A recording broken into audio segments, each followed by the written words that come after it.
Climate, Energy and Utilities, Denmark, Honorable Freddie Swan, Danish Ambassador to India, and S. Krishnan, the Secretaries Industries, Government of Tamil Nadu, and other dignitaries from Denmark, colleagues from IIT Madras Research Park and IIT Madras, ladies and gentlemen.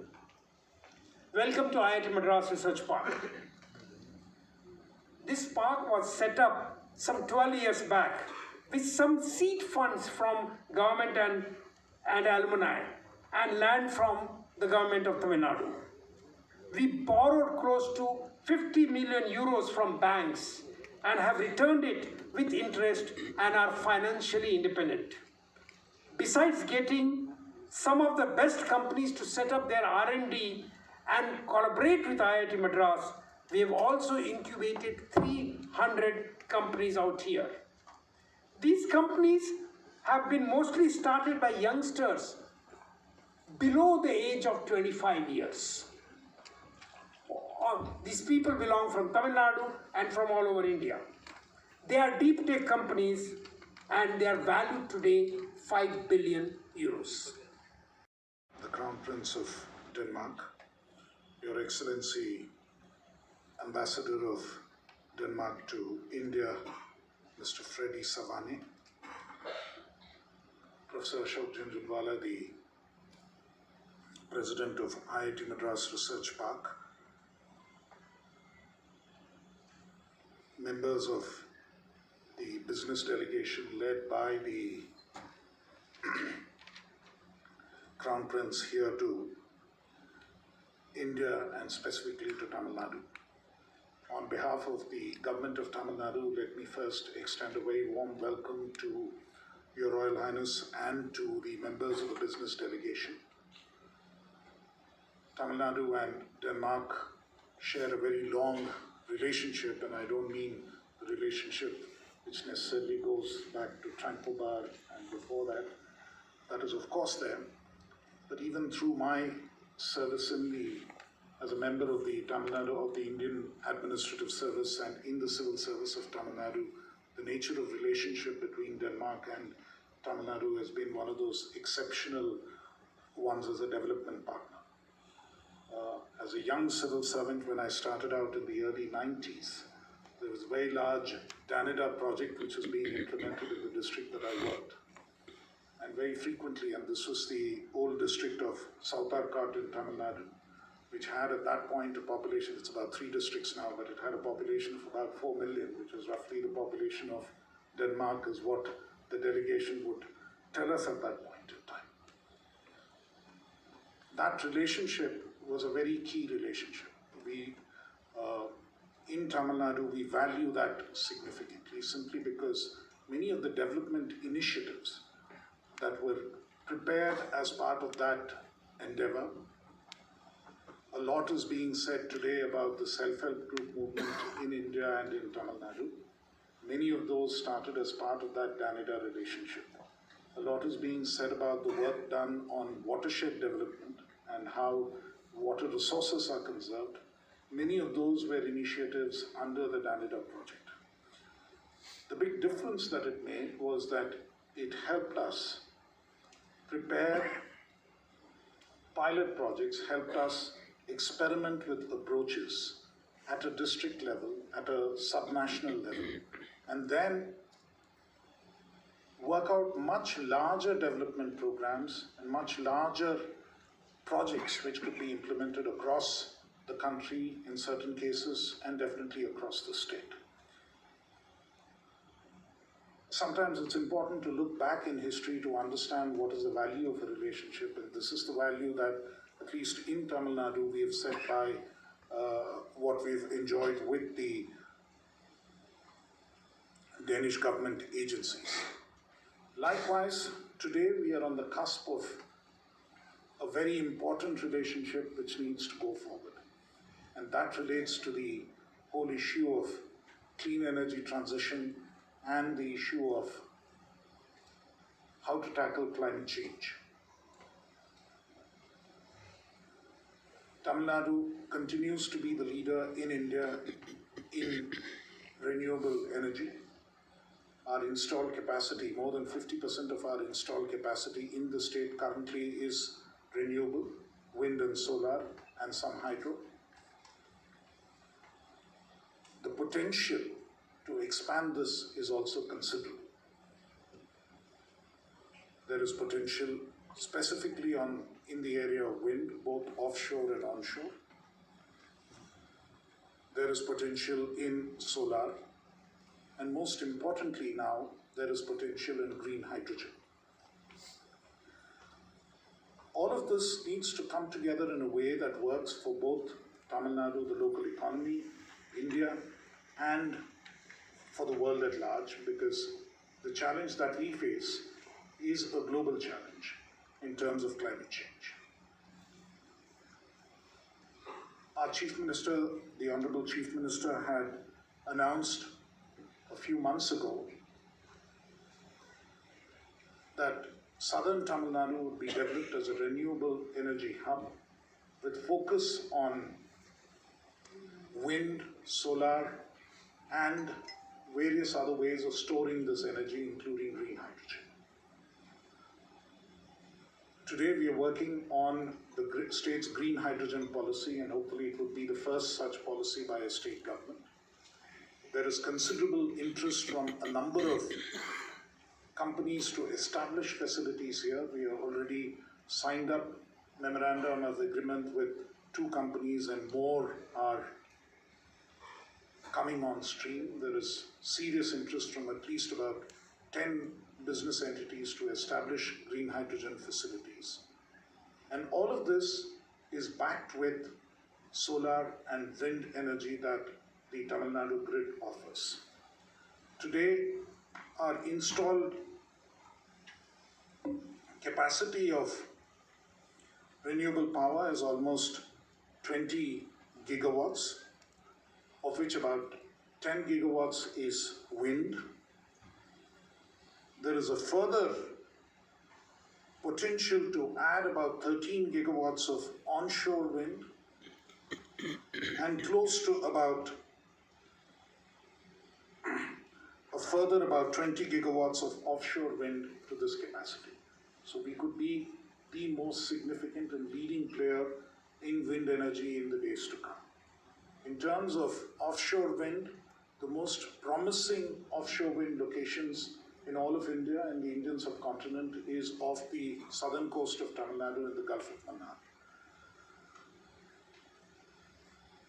There is a further easy option of repowering a lot of the existing onshore wind capacity that we have, that can actually increase the existing capacity by at least 2 to 3 times very comfortably without looking for additional land, without looking for any other potential. We are aware that many European countries, including Danish companies, are aware of this potential. They have been engaging with us for a number of years now and wish to go forward on this. We are very, very keen to support this enterprise, and we are working closely with the Government of India in this whole exercise. There are undoubtedly challenges which we need to tackle in order to go forward.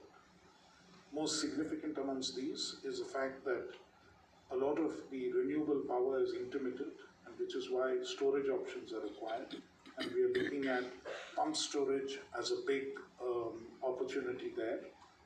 Again, in the area of pump storage, Tamil Nadu has been a pioneer. We've had a pump storage hydro capacity in Tamil Nadu for the last 40 odd years, so it is not new technology, it is technology we are used to and we can work with comfortably. We need to identify more locations and build on that. Equally, there is an issue of multiple policy agencies coming together, especially in the area of offshore wind, as that is something which the Government of India primarily controls. It's off the territorial limits of state governments. But the onshore facilitation and onshore support is entirely provided by the state government, which we are more than happy to support. So we really welcome this opportunity of the visit of His Royal Highness and this entire business delegation to build this relationship further and to continue this engagement with Denmark as a very trusted and valued trade partner, in addition to being an investment partner and a development partner for the state of Denmark. Thank you very much. Your presence demonstrates the strong ties that have been developed between Denmark and India. Today's discussion will focus on renewable energy production and how Power-to-X value chains can help strengthen the future investments for mutual benefits and further reinforce the ties that are already there. In the context of today's discussion, it helps set the context that we look at and the significant progress that has been made in regards to India's energy transition. Since the 1980s, India has established 40 gigawatt of onshore wind. That is truly a lot. India has also presented an ambitious plan to install 140 gigawatts of wind capacity by 2030, of which 110 gigawatts will involve onshore wind and 30 gigawatts will involve investments in offshore wind. Staggering numbers. To understand how we will reach these goals, there are three major outcomes of Denmark's close collaboration with India, with the Indian Ministry for New and Renewable Energy, that are worth mentioning. And I also think he's Minister for Power. I will remember that when I come back home. Maybe I can use that name as well. First, the establishment of the Center of Excellence for Offshore Wind and Renewables. Second, the initiation of the first offshore wind tender implies that India now anticipates very large investment as part of the expansion of onshore and offshore wind. I'm looking very much forward to that. And third, the development of a maritime spatial planning, also here in Tamil Nadu, identifying 15 locations for offshore wind in India and a port development study assessing the needs to upgrade of ports to accommodate the build-up of offshore wind turbines. All that has been done together with the Danish authorities, and I'm very pleased that the concrete outcome is now coming out of that work. The plan has supported the Indian Ministry of New and Renewable Energy to develop a draft of the tender material, which will eventually lead to the establishment of India's first wind farm offshore here in Tamil Nadu. However, we must closely work with the companies and mines presented here today in order to convert these enhanced processes and frameworks into specific investments. Today, Denmark is paving the way for new technologies, investments such as Power-to-X. Denmark is only on the very beginning of that development. These technologies must scale. We see great potential in ensuring mutual knowledge sharing with India, with your bright students, that can support the overall implementations of these technologies. India has already taken significant steps in converting their increasing source of renewable energy into green hydrogen. In January 2023, India presented an ambitious mission worth $2.3 billion, which aims to transform India to a global green hydrogen production hub. The world needs that. Furthermore, India and Denmark has launched 4 research and development projects worth $5.7 million in public funding, which focus on green hydrogen. At yesterday's meeting with Mr. Singh, Minister of Power and New and Renewable Energy, we reaffirmed our ambitions to work even closer on indirect electrification through hydrogen. I'm very, very pleased with that. I have a strong belief that we can continue to support one another in developing and advancing these technologies by simultaneously learning how they can be most adequately be implemented in the different contextual settings that we have. Our energy system has many similarities, but there are also differences. So if I may ask the first question to our kind of host, Dr. Tampe, what should be the first step to take in order to realize all these ambitions?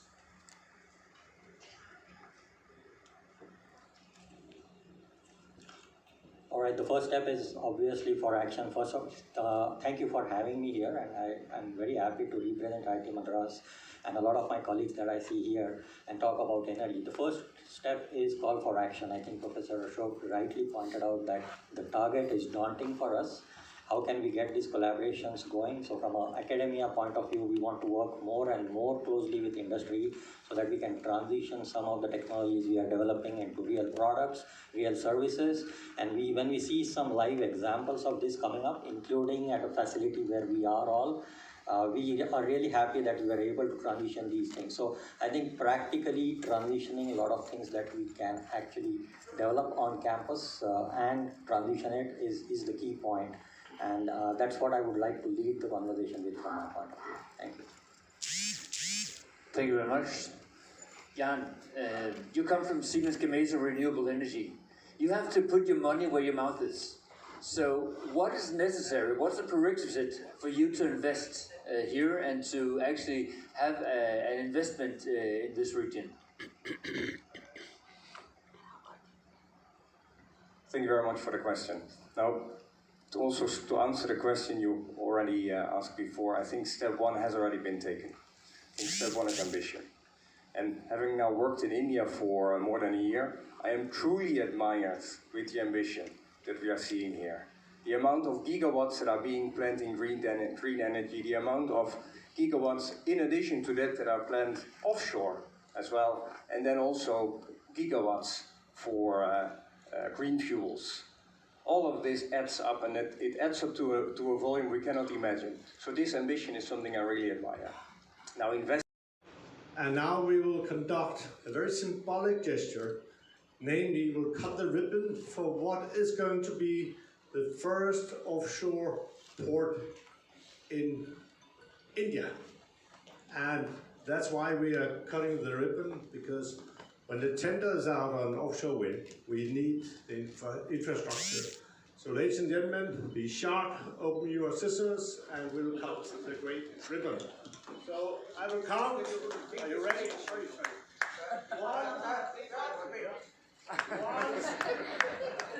One, two, three, cut.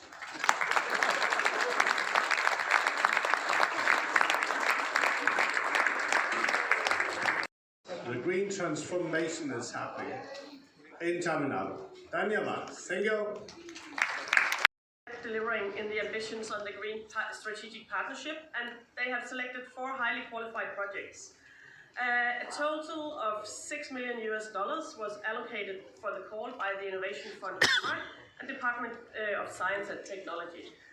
And the selected projects aim at developing efficient grid solutions, decarbonization of cement production, eco-friendly hydrogen and production of green fuels, and chemicals for soil improvement. So first we have an agreement between Danfoss and IIT Madras. The project is a collaboration between 5 Danish and Indian partners, including IIT Madras and Danfoss, who will cooperate on developing competitive solutions for power-to-X applications. So I would like to invite the representatives from IIT Madras and Danfoss on the floor.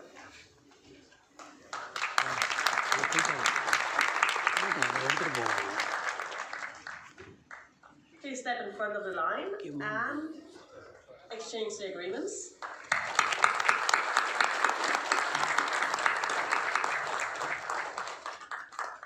And actually the next Indo-Danish project is another agreement between Danfoss and IIT Madras. The agreement will promote cooperation in engineering, education and scientific research. And the 2 partners are collaborating in many areas and are currently working on a project called Drinking Water for Coastal Regions using renewable energy, which is centered on the use of wave energy to run desalination plants. So please step and exchange agreements.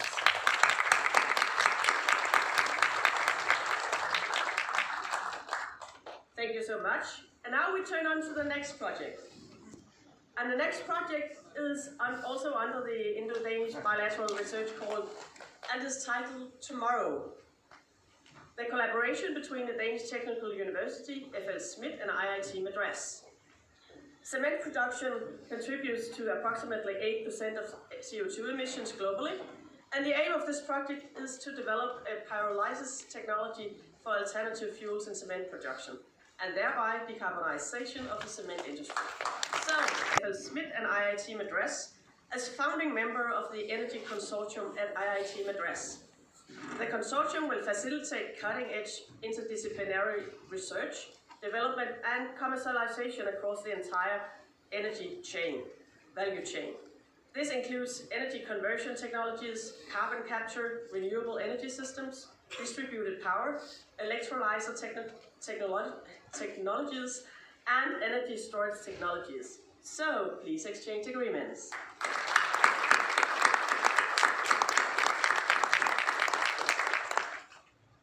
And now we like to have a group photo, so we move to the section.